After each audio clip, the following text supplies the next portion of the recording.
Hello बच्चों, तो ये हमारा लेक्चर नंबर 11 है। कैश फ्लो स्टेटमेंट के अंदर हम ऑपरेटिंग एक्टिविटी, इन्वेस्टिंग एक्टिविटी और फाइनेंसिंग एक्टिविटी तीनों कर चुके हैं। अब हमें वो क्वेश्चंस करने हैं जो सबसे ज़्यादा एग्जाम के अंदर आते हैं और जिनके अंदर तीनों एक्टिविटीज़ बनानी है। अगर आपको ऑपरेटिंग एक्टिविटी में, इन्वेस्टिंग एक्टिविटी में या फाइनेंसिंग एक्टिविटी में कोई भी डाउट है तो आप स्टार्टिंग के लेक्चर जरूर देखें, वरना कोई फ़ायदा नहीं होगा। अब हम अपनी बुक का क्वेश्चन नंबर 39 का ए पार्ट कर रहे हैं, सॉरी 34 का ए पार्ट, 34 का ए पार्ट कर रहे हैं। तो ध्यान से क्वेश्चन को रीड करेंगे। ओपन करो पेज नंबर 6.127। स्टार्ट क्वेश्चन 6.128 से हो रहा है। तो पहले क्वेश्चन को रीड करो, आप मुझे बताओ कि ये कौन सी एक्टिविटी का पार्ट है। तो सबसे पहले हमारे पास शेयर कैपिटल है, तो बताओ शेयर कैपिटल कहाँ पर जाता है? फाइनेंसिंग एक्टिविटी के अंदर। उसके बाद रिजर्व एंड सरप्लस का नोट नंबर 1 है। तो नोट नंबर 1 में रिजर्व एंड सरप्लस में जनरल रिजर्व है। जनरल रिजर्व और पीएल का बैलेंस हमें क्या निकालने में हेल्प करता है? Net profit before tax. उसके बाद हमें क्वेश्चन में नॉन करंट लायबिलिटी में लॉन्ग टर्म बोरोइंग्स दे रखी है। लॉन्ग टर्म बोरोइंग्स का नोट नंबर 2 है। तो लॉन्ग टर्म बोरोइंग्स में हमें दे रखा है 15% मोर्गेज लोन। कहाँ जाता है मोर्गेज लोन? फाइनेंसिंग एक्टिविटी के अंदर। और 15% का क्या यूज होता है? इंटरेस्ट। तो इंटरेस्ट पेड हमारा ऑपरेटिंग एक्टिविटी में प्लस और फाइनेंसिंग एक्टिविटी के अंदर माइनस हो जाता है। उसके बाद क्वेश्चन में ट्रेड पेबल, आपको पता है ट्रेड पेबल ऑपरेटिंग एक्टिविटी के अंदर जाता है। फिर हम एसेट्स पढ़ेंगे। एसेट्स में हमारे पास प्रॉपर्टी, प्लांट एंड इक्विपमेंट का नोट नंबर 3 है। तो वहाँ मशीनरी का भी ओपनिंग क्लोजिंग है और एक्यूमुलेटेड डेब्ट का भी ओपनिंग क्लोजिंग है। तो मशीनरी और एक्यूमुलेटेड डेब्ट का ओपनिंग क्लोजिंग का यूज अकाउंट बनाने के लिए तभी होगा अगर नीचे कोई एडिशनल इन्फॉर्मेशन होगी। तो हमारे क्वेश्चन में एडिशनल इन्फॉर्मेशन में नीचे थर्ड पॉइंट में मशीनरी की कॉस्टिंग दे रखी है 40,000। तो मशीनरी की कॉस्टिंग 40,000 है। एक्यूमुलेटेड डेब्ट देयर ऑन 18,000, मतलब 40,000 पे 18,000 डेप्रिसिएशन लग गया। तो बताओ आज वैल्यू कितनी है? 22,000। और 22,000 को 5,000 में सोल्ड करा है, तो इसका मतलब हमें 17,000 का लॉस हुआ। तो अब अकाउंट बनाओ, machinery account and accumulated depreciation account. Question number 34 का ए पार्ट, मशीनरी अकाउंट बनाएंगे एंड एक्यूमुलेटेड डेप्रिसिएशन अकाउंट बनाएंगे।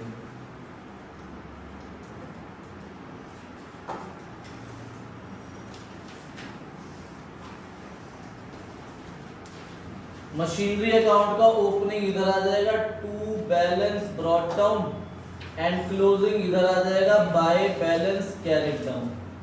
एक्यूमुलेटेड डेब्ट का ओपनिंग इधर आएगा, बाय बैलेंस ब्रॉट डाउन, और इधर आएगा टू बैलेंस कैरिड डाउन। तो प्लांट एंड मशीनरी का ओपनिंग हमें दे रखा है 160। तो 1,60,000 opening and closing 145,000। Opening is 160 and closing is 145। Accumulated डेब्ट का ओपनिंग है 30,000 एंड क्लोजिंग इज 25,000। अब क्वेश्चन में थर्ड पॉइंट कह रहा है मशीनरी कॉस्टिंग 40,000 कॉस्टिंग है मशीन की, एंड डेप्ट लग चुका है 18,000। तो आज वैल्यू है 22,000 और 22,000 को हम सोल्ड कर रहे हैं 5,000 में। तो हमारे पास पैसे कितने आए? बाय बैंक अकाउंट 5,000, लॉस हो गया हमें 17,000 का, और बाय एक्यूमुलेटेड डेब्ट 18,000। ठीक है, तो 40,000 रुपीज की मशीन, 5,000 वो 18,000 डेब्ट के बाद 5,000 की सोल्ड हुई। तो अब ये एक्यूमुलेटेड डेब्ट इधर भी आता है, तो यहां पर लिखेंगे टू मशीनरी अकाउंट 18,000। इधर का टोटल हो जाएगा आपका 43,000, इधर भी होना चाहिए आपका 43,000। तो यहाँ पर आपका बैलेंसिंग फिगर में डेप्रिसिएशन अकाउंट आ जाएगा बैलेंसिंग फिगर 13,000 और यहां का सम हो जाएगा आपका 185, इधर भी होना चाहिए 185। तो 2 बैंक से परचेज आ जाएगी आपकी बैलेंसिंग फिगर में, ठीक है। 2 बैंक से आएगी यहां पर परचेज, 25,000 की परचेज आ गई। अब आपको पता है कि भाई अगर हम सेल करते हैं मशीन तो ये कहां जाता है, इन्वेस्टिंग एक्टिविटी में ऐड, लॉस ऑपरेटिंग एक्टिविटी में ऐड, और जो ये आपने परचेज करी है ये परचेज इन्वेस्टिंग एक्टिविटी में माइनस हो जाती है। डेप्रिसिएशन आपका ऑपरेटिंग एक्टिविटी में ऐड होता है। ये एक्यूमुलेटेड डेप्रिसिएशन सिर्फ प्रॉफिट लॉस निकालने के लिए यूज होता है या ट्रांसफर करने के लिए यूज होता है, और ये कहीं नहीं जाता। तो वापस क्वेश्चन को रीड करते हैं। अब क्वेश्चन में नीचे एडिशनल इंफॉर्मेशन में इंटरेस्ट पेड दे रखा है मॉर्गेज लोन का, कहां जाता है इंटरेस्ट पेड, ऑपरेटिंग एक्टिविटी में प्लस और फाइनेंसिंग एक्टिविटी में माइनस। इंटरिम डिविडेंड पेड भी है, interim dividend paid during the year भी 2 जगह जाता है, कहां पर, नेट प्रॉफिट बिफोर टैक्स में प्लस होता है और फाइनेंसिंग एक्टिविटी में माइनस होता है। तो इस क्वेश्चन के अंदर हमारे पास नेट प्रॉफिट बिफोर टैक्स के लिए 3 चीजें दे रखी है। एक तो नोट नंबर 1 में जनरल रिजर्व है, पीएल है, और एडिशनल इंफॉर्मेशन में इंटरिम डिविडेंड पेड है। तो बनाओ calculation of net profit before tax. तो इन तीनों चीजों का सम कर देंगे, transfer to general reserve, difference between PL and interim dividend paid.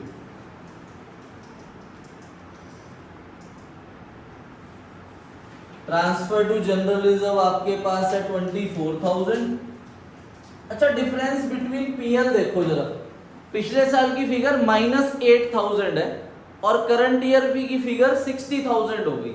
तो माइनस के 8 से प्लस का 60 हुआ है, तो कितना हुआ 68,000। माइनस के 8 से प्लस का 60 हुआ है, तो हमने टोटल 68,000 का प्रॉफिट कमाया।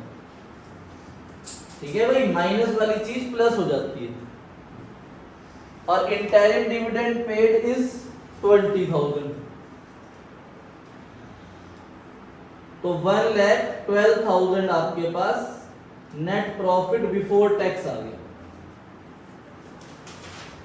अब हम बनाएंगे cash flow from operating activity का फॉर्मेट और आंसर निकालेंगे। कैश फ्लो स्टेटमेंट, ए पार्ट लिखेंगे cash flow from operating activity, net profit before tax. Net profit before tax आया हमारे पास 1,12,000। नेट प्रॉफिट बिफोर टैक्स के बाद अगली हेडिंग क्या होती है, adjustment of non cash and non operating item. तो नॉन कैश और नॉन ऑपरेटिंग आइटम्स में लिखने से पहले हम फिर से वर्किंग नोट देखेंगे। तो क्या है वर्किंग नोट में, है कुछ ऑपरेटिंग की चीजें, एक तो लॉस है और एक डेप्रिसिएशन। तो डेप्रिसिएशन ऑन मशीन आ जाएगा आपका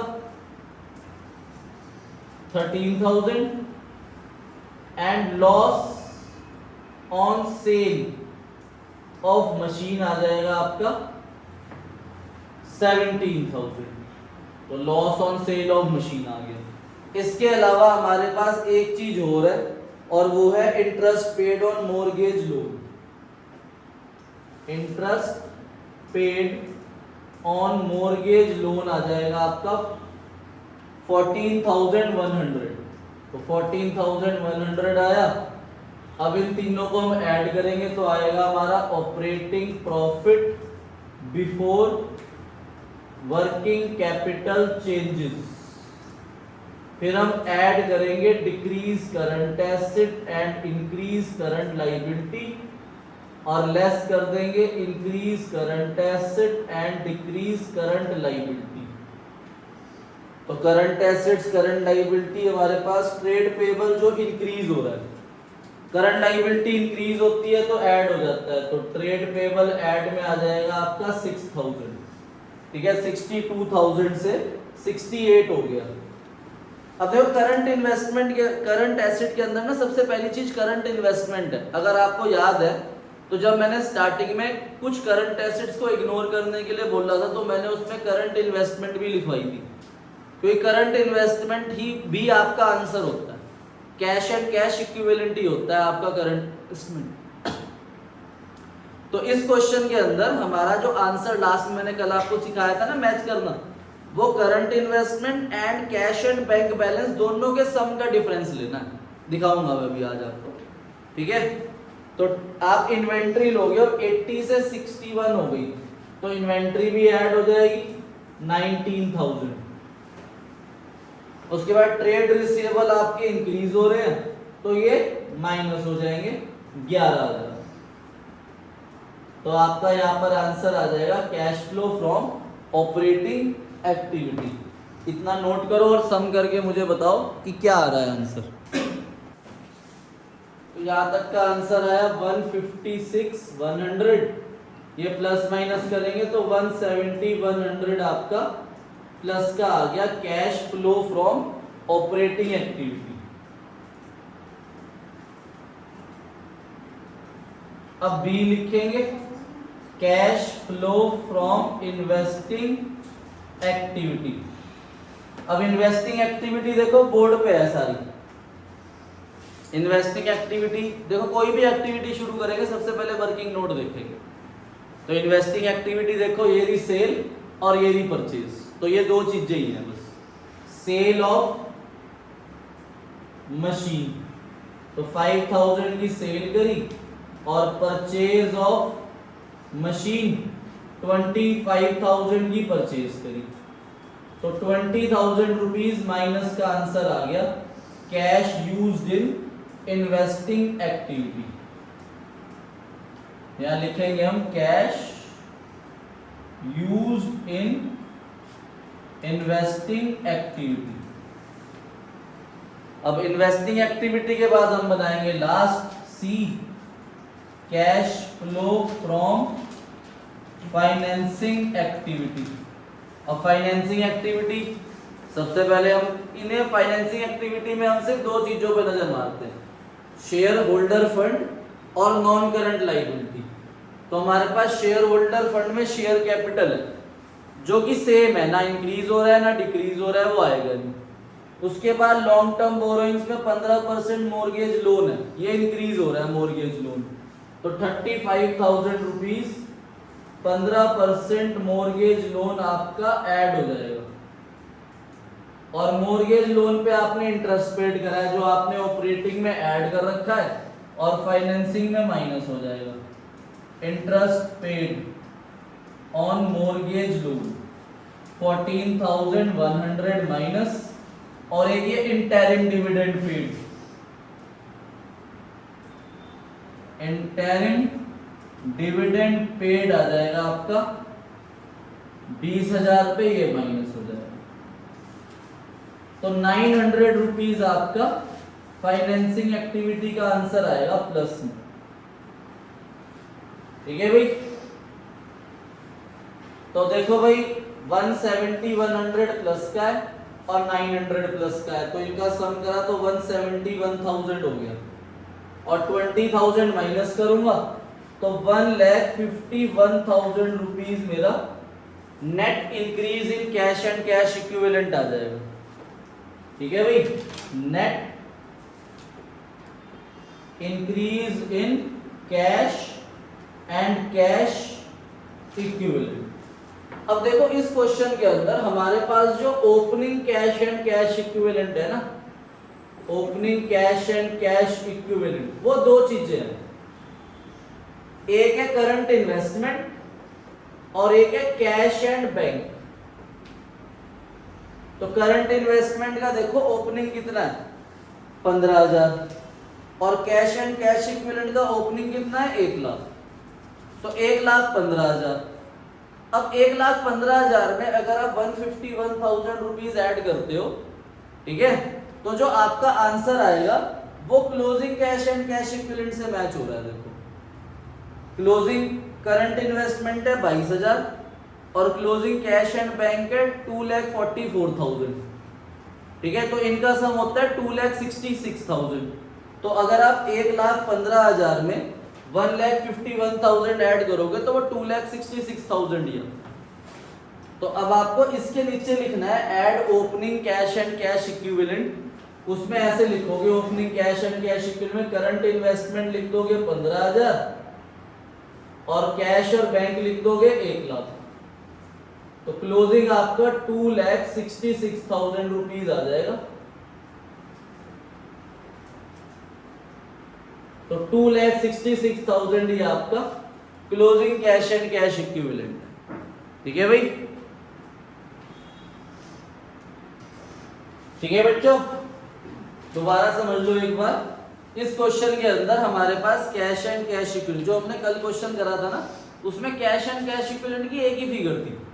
इस क्वेश्चन के अंदर कैश एंड कैश इक्विवेलेंट की दो फिगर्स दे रखी है, एक करंट इन्वेस्टमेंट और एक कैश और बैंक।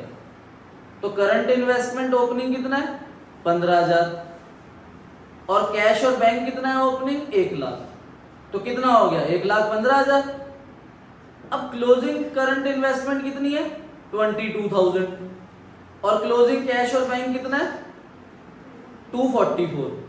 तो अगर मैं 2,44,000 में 22 ऐड करूं तो 2,66,000 आया और opening cash and cash equivalent है 1,15,000।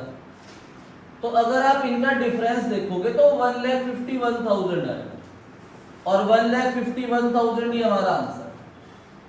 ठीक है, तो अब आपको इन दोनों को देखना, गलती से भी करंट इन्वेस्टमेंट को करंट एसेट का इंक्रीज डिक्रीज मान के इधर मत रख देना।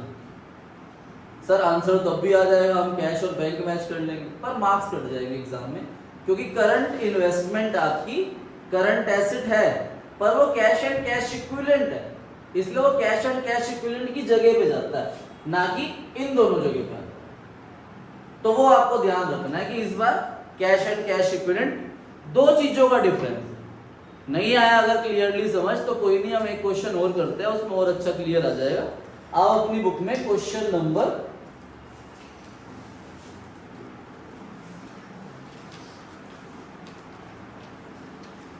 39 पे आओ। आपकी बुक का क्वेश्चन नंबर 39 है, पेज नंबर 6.134। और अगर किसी के पास पुरानी बुक है तो 47 का ए पार्ट है उसमें। ठीक है भाई, ध्यान से देखना। शेयर कैपिटल 11 लाख से 19 लाख हुआ, कहां जाता है शेयर कैपिटल फाइनेंसिंग एक्टिविटी के अंदर। फिर रिजर्व एंड सरप्लस, उसका नोट नंबर 1 है नीचे क्वेश्चन में, देखो रिजर्व एंड सरप्लस में सरप्लस दे रखा है 2 लाख से 160 हुआ। क्या निकलता है रिजर्व एंड सरप्लस से नेट प्रॉफिट बिफोर टैक्स। उसके बाद हम वापस क्वेश्चन में आते हैं ऊपर, तो लॉन्ग टर्म बोरोइंग है, उसका नोट नंबर 2 है। तो वही देखो क्वेश्चन के नीचे अगले पेज में लॉन्ग टर्म बोरोइंग्स में 8% डिवेंचर दे रखे हैं। तो डिवेंचर्स कहां जाते हैं फाइनेंसिंग एक्टिविटी में, और 8% का क्या होता है इंटरेस्ट। और अगर क्वेश्चन कुछ ना बोले तो वो इंटरेस्ट किस पे लगता है ओपनिंग पे। अब आ जाओ वापस क्वेश्चन में ऊपर 3 current liability, short term borrowing दे रखी है। शॉर्ट टर्म बोरोइंग में आपको बैंक ओवरड्राफ्ट दे रखा है नोट नंबर 3 में, और बैंक ओवरड्राफ्ट भी फाइनेंसिंग एक्टिविटी का पार्ट होता है, उसे इंक्रीज डिक्रीज मत रख लेना। ठीक है, अब आओ वापस क्वेश्चन में शॉर्ट टर्म प्रोविजन, उसमें नोट नंबर 4 है और नोट नंबर 4 में प्रोविजन फॉर टैक्स है। तो बताओ प्रोविजन फॉर टैक्स कहां जाता है करंट ईयर जाता है नेट प्रॉफिट बिफोर टैक्स में, और प्रीवियस ईयर जाता है ऑपरेटिंग एक्टिविटी के लास्ट में ही माइनस हो जाता है। फिर उसके बाद हमें नोट नंबर 5 में प्लांट एंड मशीनरी दे रखी है, जिसका ओपनिंग क्लोजिंग और एक्यूमुलेटेड डेब्ट का भी ओपनिंग क्लोजिंग है। ठीक है, तो इसका मतलब इसमें भी दोनों अकाउंट बन सकते हैं अगर नीचे एडिशनल इंफॉर्मेशन हो। तो देखो नीचे एडिशनल इंफॉर्मेशन है तो नीचे एडिशनल इंफॉर्मेशन में कह रहे हैं machine of the book value 60,000। Book value का मतलब पता क्या होता है? बुक वैल्यू का मतलब होता है आज की वैल्यू। इसका मतलब इस क्वेश्चन में, और जो हमने क्वेश्चन अभी ये वाला करा 34 का ए पार्ट, इसमें और इसमें सेम है, बस 34 के ए पार्ट में कॉस्टिंग थी मशीन की, तो मुझे डेप को माइनस करना पड़ा, तब आज की वैल्यू आई। इस क्वेश्चन के अंदर बुक वैल्यू दे रखी है 60,000 और ब्रैकेट में जो डेप्रिसिएशन दे रखा है 20,000, उसे माइनस नहीं करेंगे क्योंकि वो पहले ही माइनस हो रखा है। तो 60,000 को आपने 6,000 के लॉस पे बेचा, तो बताओ कितने का सेल करा? 54,000। और वो 20,000 डेप्रिसिएशन इस अकाउंट से इस अकाउंट में ट्रांसफर हो, सेम है। तो बनाओ अपने आप प्लांट एंड मशीनरी अकाउंट और एक्यूमुलेटेड डेप्रिसिएशन अकाउंट, और डेप्रिसिएशन और परचेज की वैल्यू फाइंड आउट करो। ठीक है, तो आप प्लांट एंड मशीनरी का ओपनिंग याद रख दोगे 11,70,000 और क्लोजिंग है 16,30,000। ठीक है भाई, ओपनिंग रख दिया, क्लोजिंग रख दिया। ओपनिंग 11,70 और क्लोजिंग 16,30। ऐसी एक्यूमुलेटेड डेट का ओपनिंग याद रख दोगे 70,000 और क्लोजिंग 31। सबसे पहले ये रखे होंगे आपने। ठीक है, अब क्वेश्चन क्या कह रहा है कि 60,000 को आपने 6,000 के लॉस पे सेल करा, तो कितने में सेल करा? 54। तो आप बाय बैंक लिख दोगे 54,000 और बाय लॉस लिख दोगे 6,000, और वो 20,000 डेप्रिसिएशन है वो इस अकाउंट से इस अकाउंट में ट्रांसफर होगा। ठीक है भाई, यहां पर भी आएगा, यहां पर भी आएगा। तो ये डिटेल हमें क्वेश्चन के अंदर गिवन थी। फिर हमने टोटल करा और इधर बैलेंसिंग फिगर में हमने परचेज निकाल ली 5,40,000, और इधर हमने करंट ईयर डेप्रिसिएशन निकाल लिया बैलेंसिंग फिगर में 80,000 रुपीज। ठीक है, तो sale of plant and machinery कहां जाता है? इन्वेस्टिंग एक्टिविटी में प्लस। लॉस कहां जाता है? ऑपरेटिंग एक्टिविटी में प्लस। परचेज कहां जाता है? इन्वेस्टिंग एक्टिविटी में माइनस। और डेप्रिसिएशन करंट ईयर वाला ऑपरेटिंग एक्टिविटी में ऐड हो जाता है। ठीक है भाई, तो इतना नोट करो। देखो इस क्वेश्चन के अंदर आपकी एडिशनल इंफॉर्मेशन में सेकंड पॉइंट दे रखा है कि 8% डिवेंचर जो रिडीम हो रहे हैं 1 जुलाई को हो रहे हैं। हमारा प्रीवियस ईयर एंड हो रहा है 31 मार्च 18 में, और आपने 1 जुलाई 18 को डिवेंचर्स को पैसे दे दिए। देखो आपके डिवेंचर ओपनिंग में 4 लाख है और आपने 3 लाख डिवेंचर्स को 1 जुलाई को पैसा दे दिया, तो 3 मंथ तो आपने 4 लाख का पैसा यूज करा ना, और जब आप उनके 3 लाख रुपए दे दोगे तो बाकी के 9 मंथ आपने 1 लाख रुपीज यूज करा, तो 4 लाख पे 3 मंथ का इंटरेस्ट निकलेगा और बाकी 1 लाख पे 9 मंथ का इंटरेस्ट निकलेगा। ठीक है, तो इंटरेस्ट ऑन डिवेंचर आपका 4 लाख का 8% 3/12 होगा प्लस 1 लाख का 8% 9/12 होगा। तो टोटल इंटरेस्ट ऑन डिवेंचर आपके पास 14,000 आया, और इंटरेस्ट ऑन डिवेंचर आपका ऑपरेटिंग एक्टिविटी में ऐड होगा एक, और फाइनेंसिंग एक्टिविटी में माइनस होगा। फिर आप इस क्वेश्चन के अंदर नेट प्रॉफिट बिफोर टैक्स निकालोगे। नेट प्रॉफिट बिफोर टैक्स के लिए आपके क्वेश्चन में सिर्फ 2 चीजें हैं, एक तो डिफरेंस बिटवीन सरप्लस और एक provision for tax current year. ठीक है भाई, तो डिफरेंस बिटवीन सरप्लस जो है आपका, देखो प्रीवियस ईयर फिगर कितनी दे रखी है 2 लाख, और करंट ईयर फिगर होगी 160, तो लॉस हुआ वो, इसलिए माइनस का 40,000 लिखा है, और provision for tax current year है 1,90,000, तो हमारे पास नेट प्रॉफिट बिफोर टैक्स आ गया 1.5 लाख। अब हम फॉर्मेट बनाएंगे कैश फ्लो स्टेटमेंट का, और कैश फ्लो स्टेटमेंट में cash flow from operating activity में सबसे पहले नेट प्रॉफिट बिफोर टैक्स रख देंगे 1.5 लाख रुपए। फिर एडजस्टमेंट ऑफ नॉन कैश और नॉन ऑपरेटिंग आइटम्स में डिटेल लिखने से पहले हम वर्किंग नोट देखेंगे। तो एक तो हमारे पास लॉस है, एक हमारे पास डेप्रिसिएशन है, और एक हमारे पास इंटरेस्ट ऑन डिवेंचर है।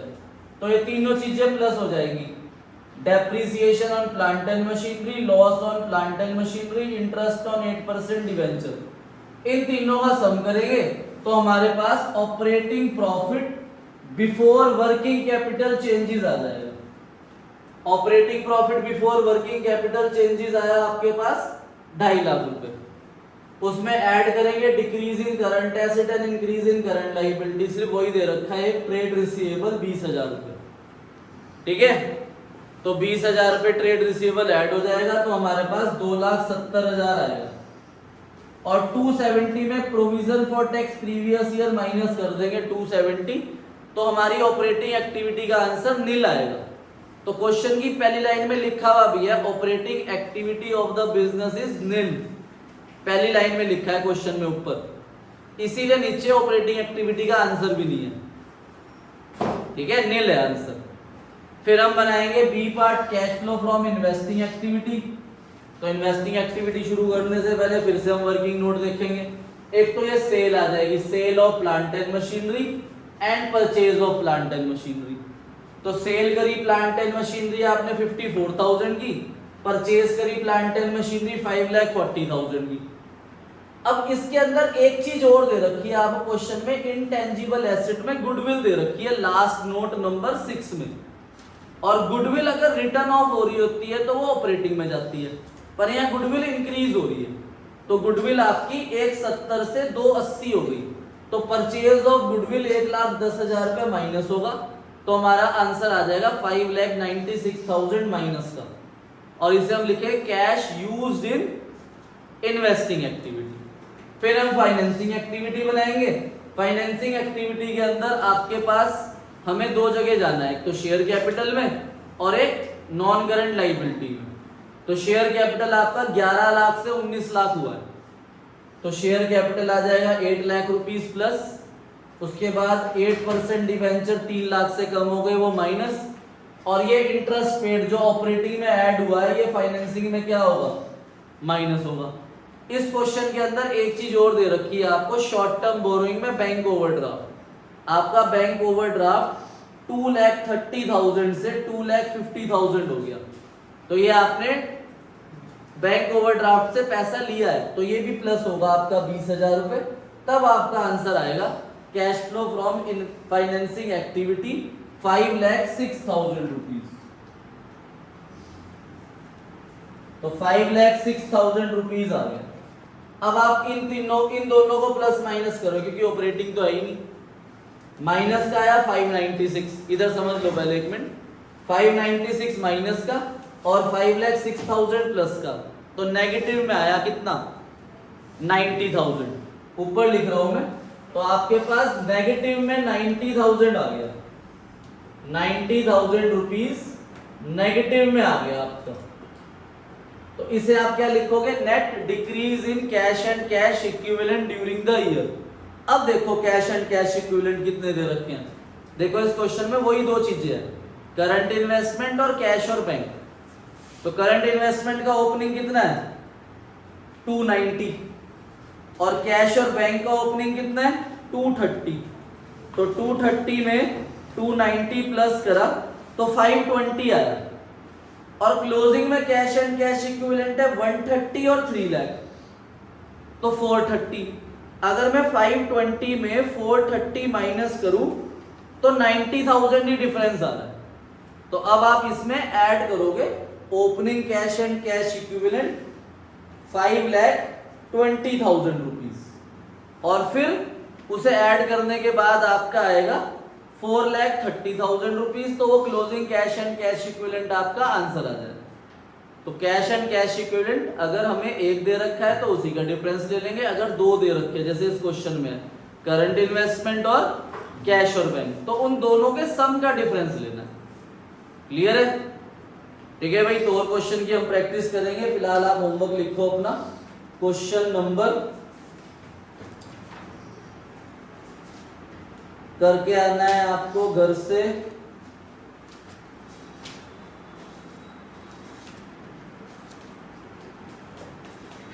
क्वेश्चन नंबर 38, क्वेश्चन नंबर 37, एक इलस्ट्रेशन करके आनी है। इलस्ट्रेशन 30 मैंने आपको कल दी थी, तो आज आप करके आओगे illustration number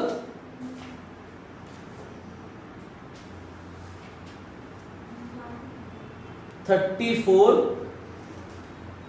and illustration number 35।